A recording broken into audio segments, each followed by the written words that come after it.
Picture this. A beautiful, slender black woman stands frozen in the center of a luxury ballroom. 200 wealthy guests watch as 5 women in designer dresses circle her like predators. Her emerald dress, 43 hours of hand-stitched work, suddenly feels like a target on her back. "I didn't know this gala had a dress code." "From a thrift store," one of them says. Laughter, sharp, crystalline, cruel. Then they notice it.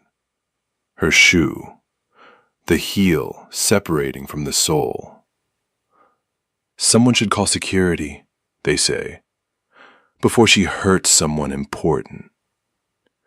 Isabella feels tears burning behind her eyes. She's spent her entire life being dismissed, but tonight she refuses to run. And that's when the room goes silent. A man walks through the crowd, black suit, white tiger tattoo crawling up his neck. Everyone knows who he is. Everyone fears him. Kang Min-jun, Korean Mafia boss, the most dangerous man in the room. He walks straight to her, and in front of 200 shocked witnesses, he kneels at her feet. What happened next destroyed the woman who mocked her, changed Isabella's life forever, and revealed a secret about a dead mother's dress that explained everything. Before we start the story, comment below where you're watching from and what time it is there. If stories about karma, love, and hidden truths move you, don't forget to subscribe to the channel. The crystal chandeliers of the Grand Millennium Hotel cast fractured light across 200 faces that had never known hunger. Isabella Monroe stood at the entrance of the ballroom, her emerald dress catching that light like hope catching on broken glass. She had no way of knowing that in exactly 14 minutes, the most dangerous man in the room would kneel at her feet. She had no way of knowing that her shame would become someone else's redemption.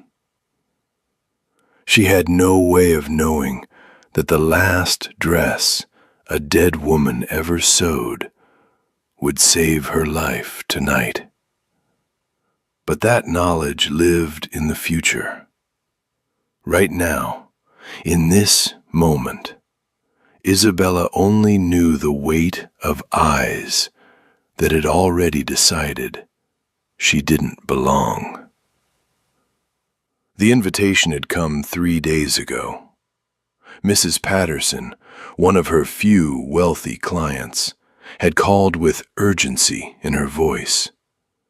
"My mother fell. I have to fly to Boston tonight. The gala. I already paid for the ticket, $500. Please, Isabella, don't let it go to waste." Isabella had hesitated. $500.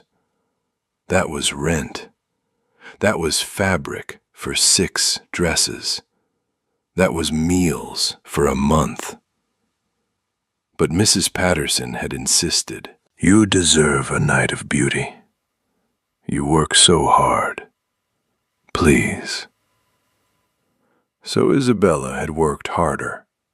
43 hours across 3 sleepless nights.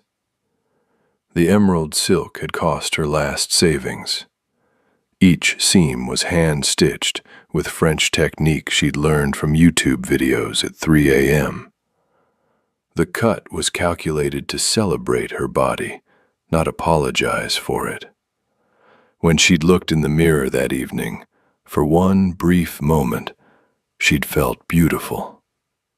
That feeling died the moment she entered the ballroom. Victoria Ashford Chen noticed her first. She always noticed weakness first. It was her particular talent, honed through 42 years of being born rich and staying cruel. She stood near the champagne fountain, surrounded by her usual circle of women whose faces had been sculpted into permanent surprise by expensive surgeons. "Girls," Victoria said, her voice pitched just loud enough to carry. "Look." 5 pairs of eyes turned. 5 pairs of eyes assessed. 5 pairs of eyes found Isabella wanting. Isabella felt it like a physical touch. She'd felt it before, of course. She'd felt it in fabric stores when clerks followed her. She'd felt it in design school when professors praised her ethnic aesthetic. She'd felt it every time someone asked if she made urban streetwear. But here, under these chandeliers, surrounded by people draped in casual wealth, the feeling crystallized into something sharp and surgical. She walked forward anyway. Dignity was a muscle. She'd been exercising it her whole life. Victoria moved to intercept. The other women followed like sharks scenting blood in water. "Welcome," Victoria said, and her smile was a beautiful, terrible thing. We don't often see new faces at these events. Isabella recognized the pause, that careful space where an insult lived without being spoken. "Thank you for having me," she said, keeping her voice level. "Oh, we didn't," Victoria laughed, light and musical. "I mean, we didn't organize this. That would be the museum board. But we do appreciate enthusiasm for the arts." The other women tittered. One of them, a blonde in head-to-toe Chanel, leaned in conspiratorially. "Where did you get your dress, darling? It's so unique." "I made it," Isabella said, and she heard the defensive edge in her own voice. She hated that edge. She hated that they'd put it there. "Oh." Victoria's eyes widened with theatrical delight. "How industrious.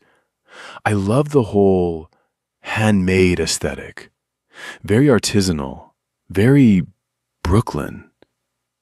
"It's very brave," another woman added. "Wearing something homemade to an event like this, I could never."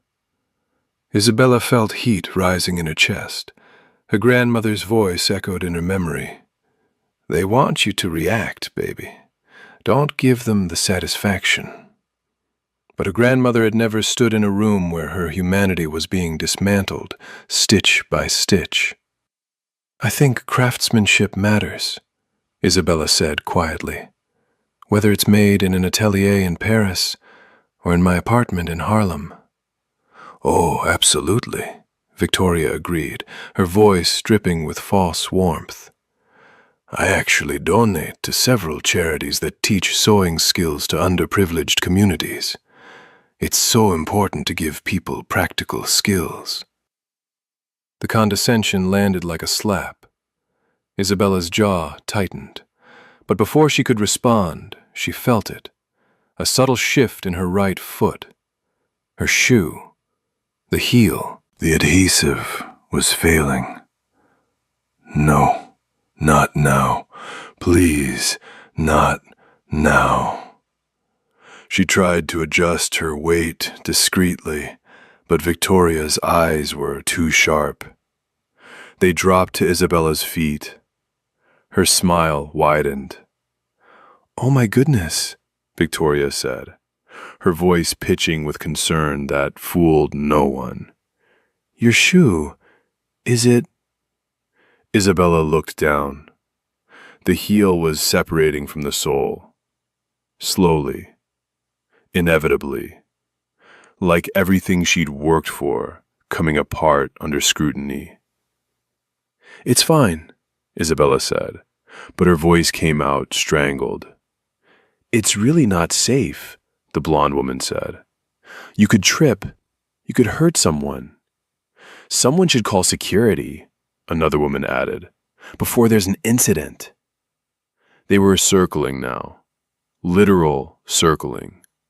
5 women in dresses that cost more than Isabella's yearly income, forming a wall of judgment around her broken shoe and her homemade dress and her audacity to exist in their space. Isabella felt her eyes beginning to burn, the familiar sting that came before tears. She'd survived poverty. She'd survived racism. She'd survived every professor who told her she'd never make it in fashion. But somehow, in this moment, surrounded by people whose cruelty was cultivated and casual, she felt something inside her beginning to crack.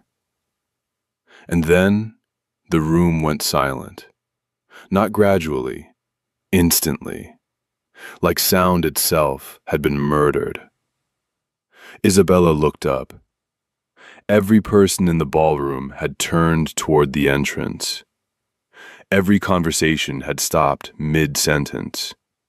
Even the string quartet faltered, violins trailing into confused quiet. A man was walking through the crowd. He moved like violence in a very expensive suit. Black fabric that absorbed light. White shirt open at the collar. And there, visible above the crisp white cotton, crawling at the side of his neck like it was claiming territory, a tattoo of a white tiger. Isabella had never seen him before, but her body recognized danger before her mind could process it. Every instinct screamed, "Predator." He walked with purpose. People moved out of his way without being asked, without even being looked at. They simply parted, like his presence alone was enough to rearrange reality. And he was walking toward her. Victoria had gone pale. The other women had stopped smiling. One of them actually stepped backward. The man stopped directly in front of Isabella. He was tall, not towering, but substantial. His face was angular, almost severe. His eyes were black and bottomless and completely, terrifyingly focused on her. For a moment, neither of them spoke. Isabella couldn't have spoken if she'd wanted to. Her throat had closed. Then, slowly, deliberately, Kang Min-jun knelt on the marble floor. The entire ballroom gasped. Someone dropped a champagne glass. The sound of crystal shattering was the only noise in a room of 200 people. "Permit me," he said, in English flavored with a Korean accent. His voice was quiet, but it carried. It resonated. His hands, scarred across the knuckles, marked with a life she couldn't imagine, reached for her damaged shoe with impossible gentleness. Isabella's mind could not process what her eyes were seeing. The most terrifying man she had ever encountered was kneeling before her, cradling her broken shoe like it was something sacred. His fingers moved with precision. He examined the separated heel, turning it slightly to catch the light. "The adhesive failed," he said, more to himself than to her. "Cheap glue. Not your fault." He reached into his inner jacket pocket. Isabella watched, frozen, as he produced a small tube. Industrial adhesive. the kind that bonded metal to metal, that held structures together permanently. "I always carry this," he said, as if answering a question she hadn't asked. His eyes flickered up to meet hers briefly. There was something there, something that looked almost like understanding. "You never know when something valuable will break." He applied the glue with surgical care. His movements were controlled, methodical. These were hands that had held weapons.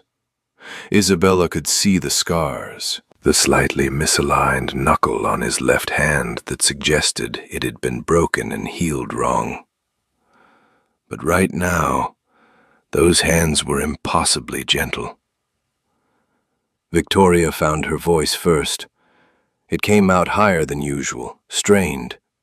"Mr. Kang, this really isn't necessary. We were just—" "You were just what?" He didn't look up from his work. He was pressing the heel firmly back into place, counting silently. 30 seconds for the adhesive to bond. His voice remained soft, but there was something underneath it. Something cold and patient and absolutely certain. "Please, continue." Victoria's mouth opened, closed. No words came out. The other women had scattered like startled birds. They stood at various distances now, pretending to examine paintings on the walls, suddenly fascinated by their own champagne glasses. But their eyes kept darting back. Everyone's eyes were locked on the scene unfolding in the center of the ballroom. Min Jun held the shoe steady. 20 seconds left. He glanced up at Isabella. Really looked at her. His gaze traveled from her face down to the dress, and something shifted in his expression. Something softened, just fractionally. "Your dress," he said, quietly. "You made this yourself?" Isabella's voice came out as a whisper. "Yes." "How long did it take?" 43 hours. He nodded slowly, as if this confirmed something he'd already suspected.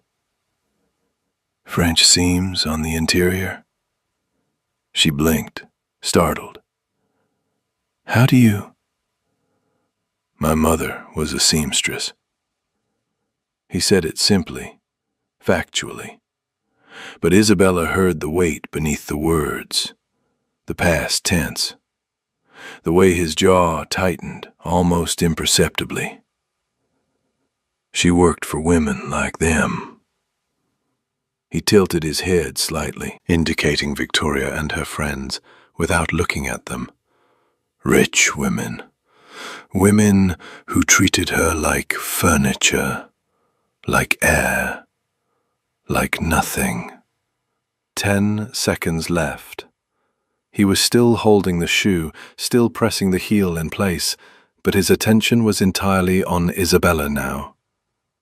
She sewed every day, sometimes 16 hours. Her fingers bled.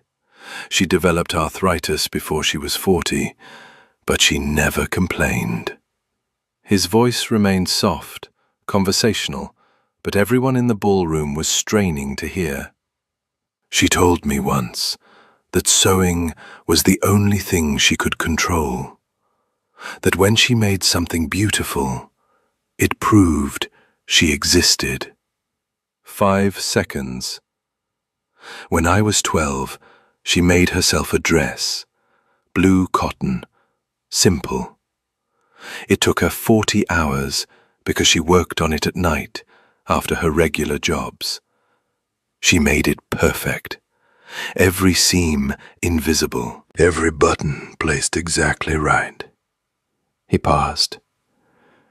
She wore it to her own funeral. She left a note. It said, "So they cannot laugh at me in my coffin." The silence in the ballroom was absolute. It pressed against Isabella's ears like deep water. 0 seconds. The adhesive had bonded. Min-jun carefully slid the shoe back onto Isabella's foot. His touch was respectful, impersonal, but there was care in it. He adjusted the strap, making sure it sat comfortably. Then he stood, unfolding to his full height, and offered her his hand. She took it. His palm was warm, solid. He steadied her as she tested the repaired shoe. It held perfectly. "Thank you," Isabella managed. Her throat was tight. He inclined his head slightly. Then he turned to face Victoria. The temperature in the room dropped. Victoria Ashford Chen had spent her entire life being the most important person in every room she entered. She had perfected the art of social dominance. She knew how to wield silence, how to deploy a raised eyebrow like a weapon, how to destroy someone with a smile.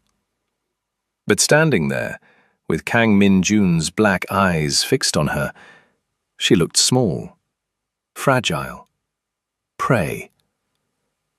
"Victoria Ashford Chen," he said, and her name sounded like an indictment. "Your handbag, Hermes Birkin, white. It's authentic, yes?" Victoria's hand instinctively went to the bag hanging from her arm. "Of course it's authentic. It cost $53,200, Min-jun interrupted smoothly. "Purchased 3 months ago through a private dealer. A dealer who works with my organization." The color drained from Victoria's face. "That particular bag," Min-jun continued, his voice never rising, never changing tone, "was part of a shipment reported stolen from a container in Singapore. Police are still investigating. Very actively investigating." My husband bought it. I had no idea." "Your husband," Min-jun smiled. It was the most terrifying smile Isabella had ever seen.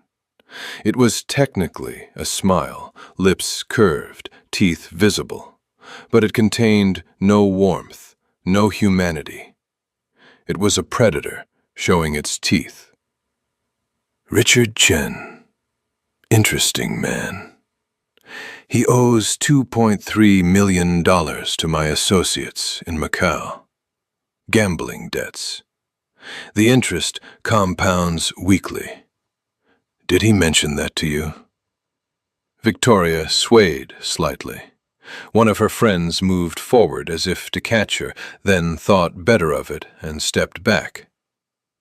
"I think," Min-jun said gently, "you should speak with your husband tonight, before my associates do. They are not as patient as I am." He turned back to Isabella. The smile disappeared. His expression softened again, returning to something almost human. "Ms. Monroe. Isabella Monroe." "Ms. Monroe." He gave a small, respectful bow. "My mother would have loved your dress. She would have understood the work, the 43 hours, the care in every stitch." He paused. "She would have seen you." Isabella felt something crack inside her chest, not breaking, opening. "I'm sorry about your mother." "So am I." He extended his hand again, not to shake, but palm up. An invitation. "Would you do me the honor of walking with me? I would like to show these people something." Isabella looked at his hand. Scarred, dangerous, connected to a life she couldn't begin to understand. But in this moment, it was also the only hand in this entire ballroom that had treated her like she mattered. She placed her hand in his. He led her through the crowd. People parted silently, creating a pathway. He walked her to the center of the ballroom, directly under the largest chandelier. The light fell on them like a spotlight. "Ladies and gentlemen," Minjun said, and his voice carried effortlessly through the space. Not loud, just absolute. "May I have your attention?" Every eye was already on them, but somehow the room became even more focused. "I would like to introduce you to Isabella Monroe, designer, artist, creator of this," he gestured to her dress, "exceptional piece of work." Isabella's heart hammered. What was he doing? "This dress," Minjun continued, "represents something most of you have forgotten. It represents creation, not consumption, not acquisition. Creation." He paused, letting the words sink in. "Ms. Monroe spent 43 hours making this. Every seam was sewn by hand. Every curve was calculated. Every choice was intentional. This is not fashion. This is art." He turned to look at her, and his eyes held something she couldn't quite name. Respect, recognition, kinship. "My mother taught me something," he said, still speaking to the crowd but looking at Isabella. "She said, 'People who mock the work of others have never created anything worth remembering. They are consumers, parasites.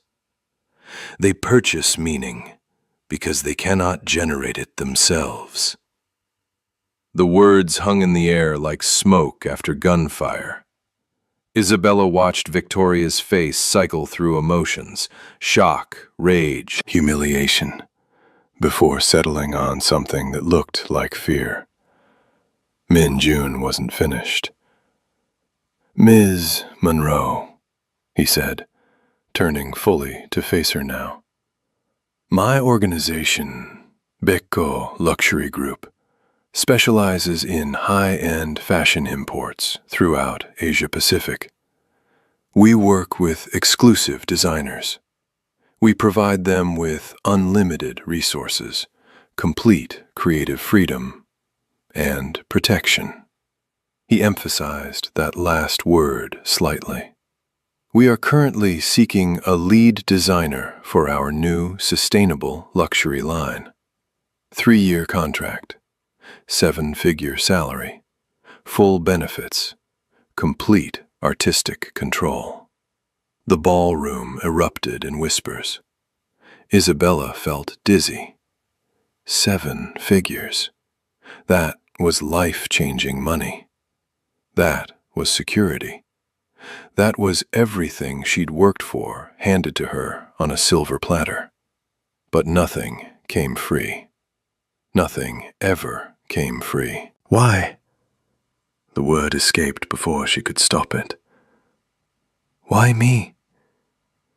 Minjun's expression didn't change, but something flickered in his eyes. Something that looked like approval. "Because talent ignored is talent wasted, and I do not waste valuable assets." He paused, then added more quietly, just for her. "Also, because my mother deserved better, and I cannot give it to her anymore. But perhaps I can give it to someone else who deserves it." Isabella felt tears threatening again, but these were different.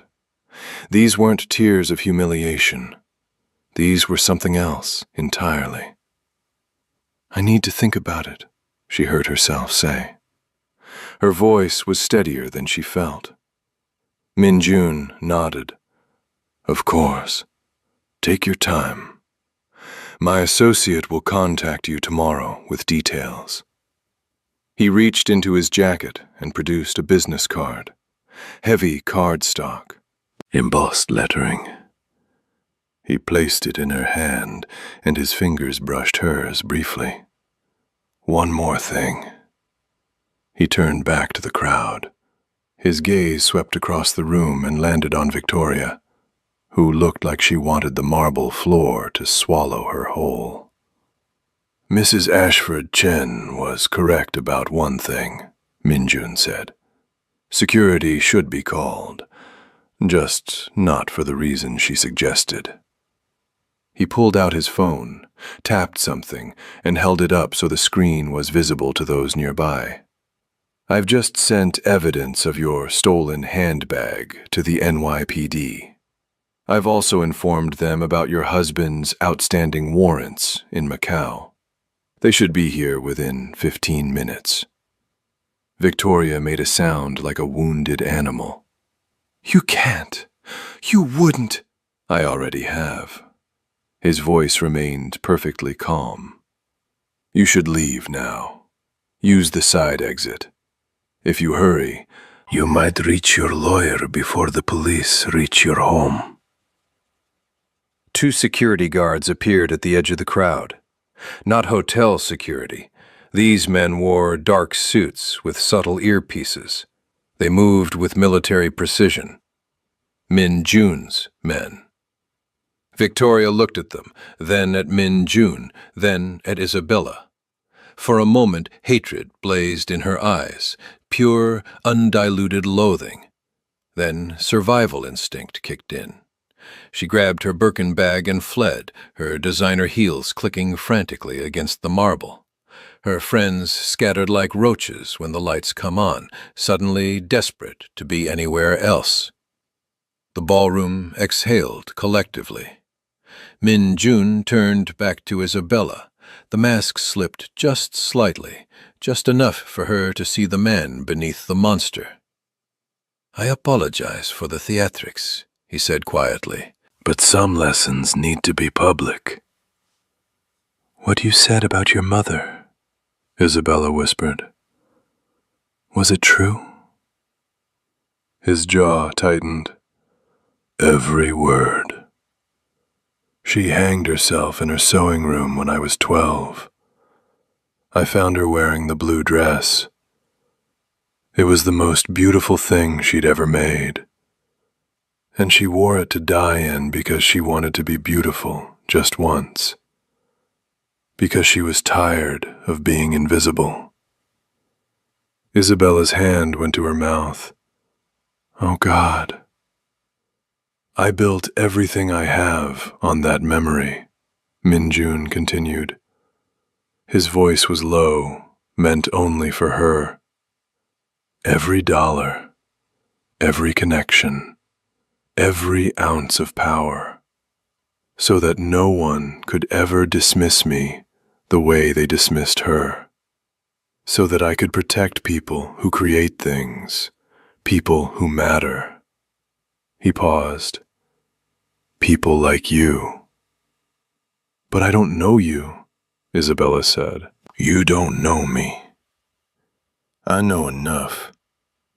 He gestured to her dress. I know you spent 43 hours on something beautiful because you believed it mattered. I know you walked into a room full of predators with your head high. I know you didn't cry when they attacked you. I know you have dignity, even when people try to strip it from you. His eyes met hers. That's enough. Isabella looked down at the business card in her hand. Kang Min Jun, CEO, Beko Luxury Group. A phone number, an email address. An opportunity that terrified her almost as much as it tempted her. What if I say no? She asked. Then you say no. He shrugged slightly. The offer stands regardless, but I hope you won't. My mother would have wanted me to help someone like you, someone who understands that creating beauty is an act of defiance against a world that wants us to be small. I'm not trying to be defiant, Isabella said. I'm just trying to survive. That's the same thing. Minjun smiled, and this time it reached his eyes. Just barely. Just enough. Surviving with dignity in a system designed to crush you. That's the most defiant thing you can do. Music started playing again, the string quartet taking their cue that the drama had ended. Conversations resumed, quieter now, more cautious. People began moving again, but they gave Minjun and Isabella a wide berth. A circle of space. A zone of respect born from fear. I should go, Isabella said. She felt suddenly exhausted. The adrenaline was draining away, leaving her hollow. I'll have my driver take you home, Minjun said. He's waiting outside. Black sedan. He'll wait as long as you need. That's not necessary. It is to me. He said it with finality. Please, allow me this small courtesy. Isabella nodded. She didn't have the energy to argue. And truthfully, the thought of taking the subway home in her emerald dress and her newly repaired shoes felt impossible right now. Think about the offer, Minjun said as she turned to leave. And Ms. Monroe? She looked back. 43 hours of work deserves to be seen, deserves to be celebrated. Don't let anyone convince you otherwise. Isabella walked through the ballroom toward the exit. People watched her go. But this time, their eyes held something different. Not mockery, not dismissal. Something closer to awe. Or maybe fear. Or maybe respect. That thing she'd been chasing her entire life. The black sedan was exactly where Minjun said it would be. The driver, a middle-aged Korean man with kind eyes, opened the door for her without a word. The interior smelled like leather and money.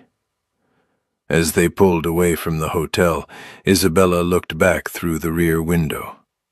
She could see Minjun through the glass doors, standing alone in the center of the ballroom. He looked like a king surveying his kingdom, or a ghost haunting the scene of his mother's death over and over, trying to rewrite the ending. Her phone buzzed, a text from an unknown number. The dress is extraordinary, the woman wearing it even more so. M.J. Isabella leaned back against the leather seat and closed her eyes. 43 hours. That's what it had taken to change her life. 43 hours of sewing and 14 minutes of humiliation. And one dangerous man who saw his dead mother in a stranger's dignity. She opened her eyes and looked at the business card again. Then she opened her phone and typed, I have one condition. The response came within seconds. Name it. 20% of all profits go to a scholarship fund for young designers from underserved communities. 3 dots appeared. Disappeared. Appeared again. Then 30%. And you name the fund after her. After who? My mother, Kang Soo-jin. So they remember her. So they know her work mattered. Isabella felt something break open in her chest. Not pain. Relief. Recognition. The feeling of being seen, truly seen, for the first time in her life. She typed, Deal. Then she added, "Thank you for kneeling. No one has ever done that for me before." The response took longer this time. When it came, it was just 4 words. No one should have to.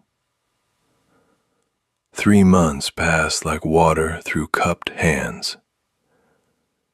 Isabella stood in her new studio, a converted loft in Soho with floor-to-ceiling windows and sewing machines that cost more than her entire previous year's income, and tried to remember the woman she'd been that night at the gala. That woman felt like a stranger now, a ghost of someone who'd believed she had to shrink herself to survive. The Kang Soo Jin Foundation had launched 2 weeks ago. The press coverage had been massive. Not because of the money, though 30% of Becco Luxury Group's profits was a substantial fortune, but because of the story. The Mafia boss honoring his dead mother. The black designer given a chance. The socialite arrested for possession of stolen goods and her husband facing extradition to Macau. Redemption stories sold, especially when they came with receipts. But Isabella was learning that redemption was more complicated than the headlines suggested. Min Jun had visited the studio twice.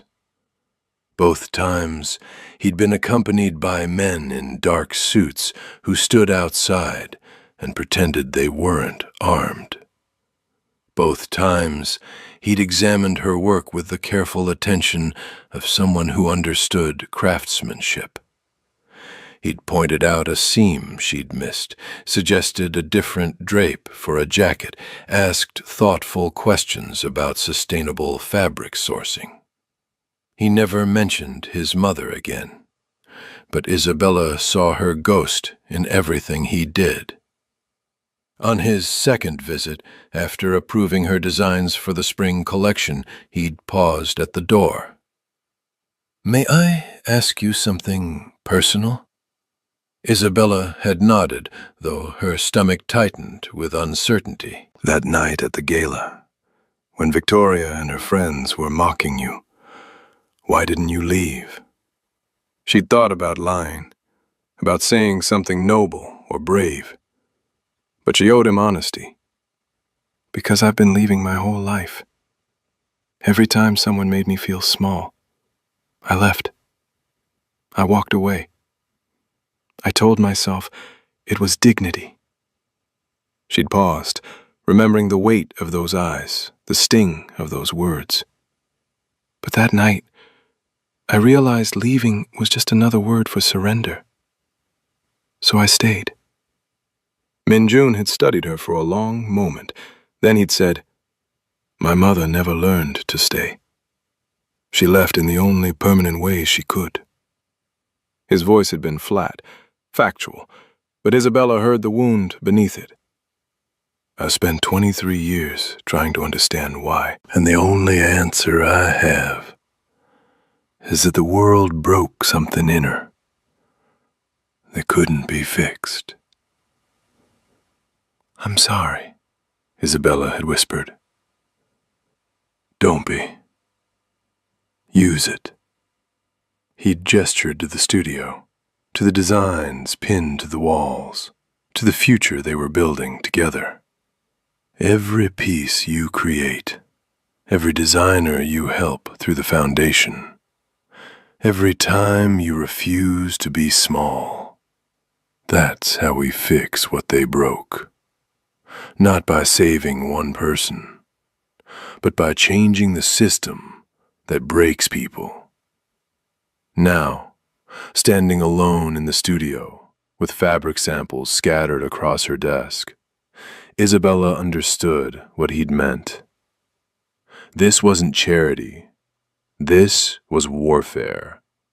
Quiet, elegant, devastating warfare against every Victoria Ashford Chen who'd ever made someone feel worthless. against every system that measured human value in dollars and skin color and zip codes. Her phone rang. Unknown number. She almost didn't answer. Ms. Monroe. The voice was female, professional, cold. This is Detective Sarah Chen with the NYPD. I need to ask you some questions about Kang Min Jun. Isabella's blood froze. What kind of questions? The kind best asked in person. Can you come to the precinct this afternoon? Am I being accused of something? Not at this time, but Mr. Kang is under investigation, and you're listed as a business associate. We just need to establish the nature of your relationship. The call ended before Isabella could respond. She stared at her phone, mind racing. Of course, Min Jun was under investigation. He was a criminal. A real one. Not the romantic kind from movies, but the kind who hurt people, who broke laws, who built empires on suffering. She'd known that from the beginning. But somehow she'd convinced herself it didn't matter, that his kindness to her outweighed his cruelty to others.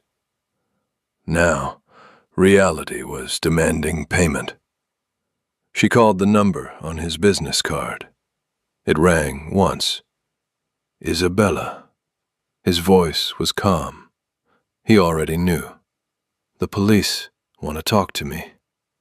I know. Detective Chen called me first. It's routine. They're building a case, but they have nothing solid. They're fishing.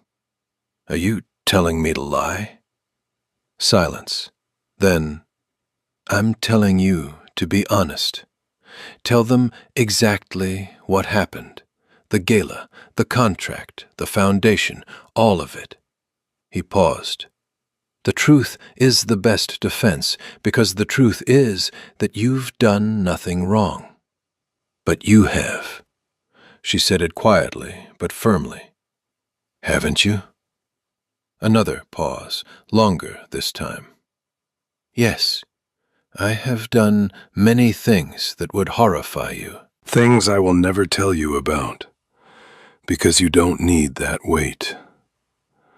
But I have never lied to you about what I am. What are you? Isabella asked, though she wasn't sure she wanted the answer. I'm a man who watched his mother die because the world convinced her she was worthless. And I decided that if the world worked that way, I would master its rules.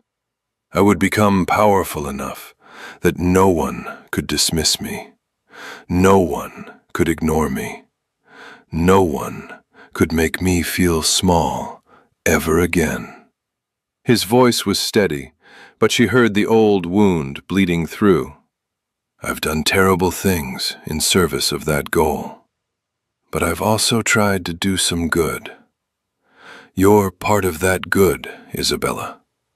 You and the foundation and every designer we help. That's real. That matters.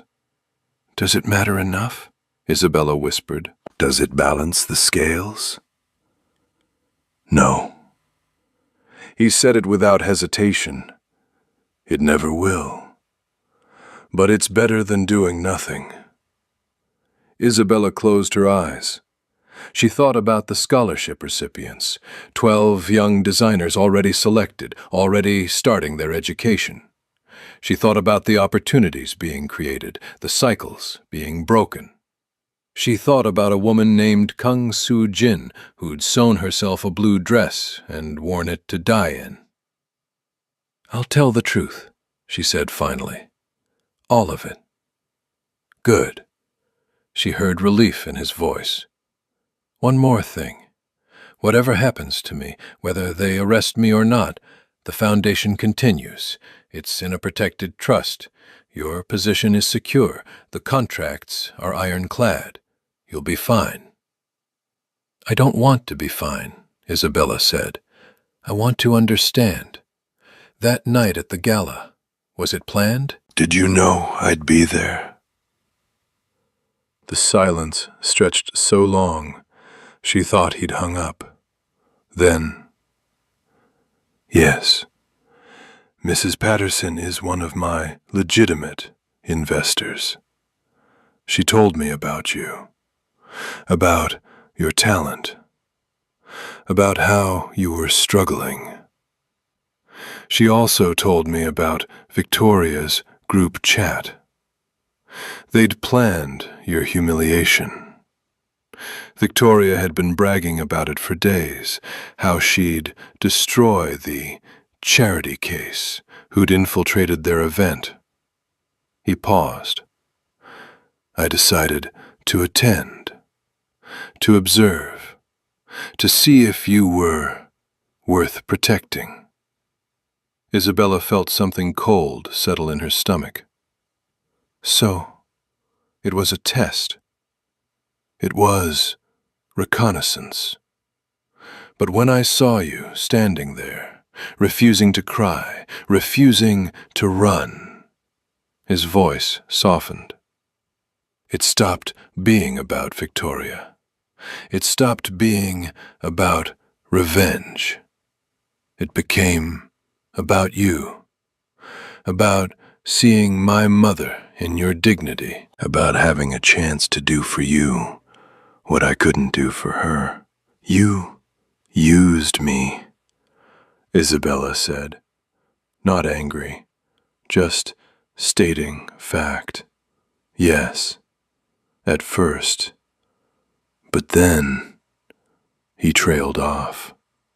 "Have you ever tried to use someone and ended up being changed by them instead?" Isabella thought about the emerald dress, about 43 hours of work that had transformed from survival into defiance, about how she'd walked into that ballroom expecting nothing and walked out with everything. "Yes," she said quietly. "I have. That's what happened to me." Minjun's voice was quieter now, almost vulnerable. "I planned to destroy Victoria and use you as the weapon. But when I knelt to fix your shoe, something shifted. I remembered why I started this. Not for revenge, but for people like my mother, people like you. People who create beauty despite the world's ugliness." Isabella looked around her studio, at the space Min Jun's money had bought, at the future his influence had secured, at the foundation bearing his mother's name. "If they arrest you," she said, "the foundation continues?" "Yes, guaranteed." "Then I'll tell them the truth, all of it, and whatever happens, happens." She heard him exhale. "Thank you. Don't thank me yet. You might not like what the truth does." "The truth," Minjun said, "is that a talented designer was humiliated by cruel people, and someone with power chose to defend her. The truth is that a foundation was created to honor a woman who deserved better. The truth is that sometimes good things come from complicated places." He paused. "That truth won't hurt me, Isabella. It might actually save me." The call ended. Isabella sat in her studio as afternoon light slanted through the windows, turning everything gold. She thought about truth and lies and the space between them. She thought about her emerald dress, now displayed in the studio like art. She thought about Kang Soo-jin's blue dress, which Min Jun had told her he kept in a glass case in his office. 2 dresses, 2 women, 2 stories of survival and dignity and the price of being seen. She picked up her phone and called Detective Chen back. "I'll come to the precinct," she said, "and I'll tell you everything." Because that's what creators do. They tell the truth, stitch by stitch, seam by seam, until the whole picture becomes visible. Until people can finally see what was always there. Until no one can look away. If this story moved you, stop for a moment and reflect. Have you ever been judged by your appearance instead of your work? Have you ever felt invisible in a room full of people who decided you didn't belong? Have you ever had to choose between shrinking yourself to fit in or standing tall, even when it hurt? Tell us about your experiences and feelings in the comments. We read every single one. And if you believe in stories about dignity, justice, and redemption, don't forget to subscribe to the channel.